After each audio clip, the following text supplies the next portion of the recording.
Hi everyone, this is Chef Colin here, and today I'm going to make sweet cottage pie using the Thermos Essential Casserole set. It has a long lifespan, it's durable and it's non-toxic because it doesn't have a layer of chemical coating in it. So come, let me show you how it's done. I'm going to heat up the oil and the pan together. Right, so the first thing to put in is the onions. So what's good about this pot, you can use on all kinds of stove, whether it's gas or induction. Okay, so next I'm going to add in the garlic. So it's fragrant, so I'm going to add in the shiitake mushroom.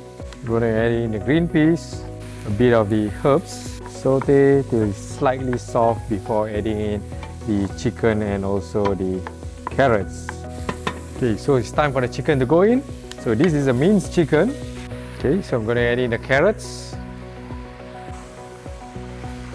So a tips, whenever you are using a stainless steel pot like this, if you want to prevent it from sticking, all you need to do is to have the oil and the pot heated up at the same time, and when it's hot, then only you put in your ingredients so that it doesn't stick at all.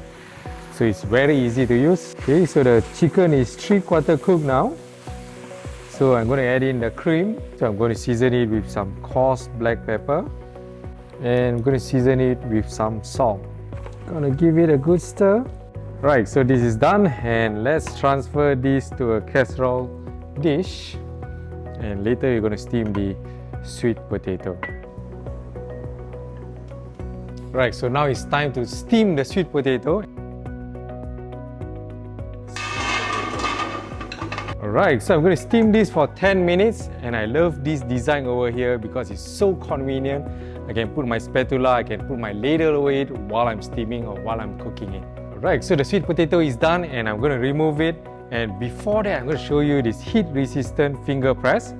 So you can turn it just like that to secure the cover whenever you're transferring the food or whenever you are doing a straining. Okay, so here you go. Wow, just look at the beautiful color over here.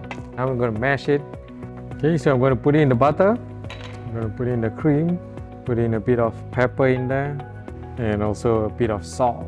So continue mashing it until everything is mashed up. Okay, so we are almost done here, and I'm going to transfer this over to the meat. Spread it out evenly. So there you go, the sweet cottage pie. Let's eat.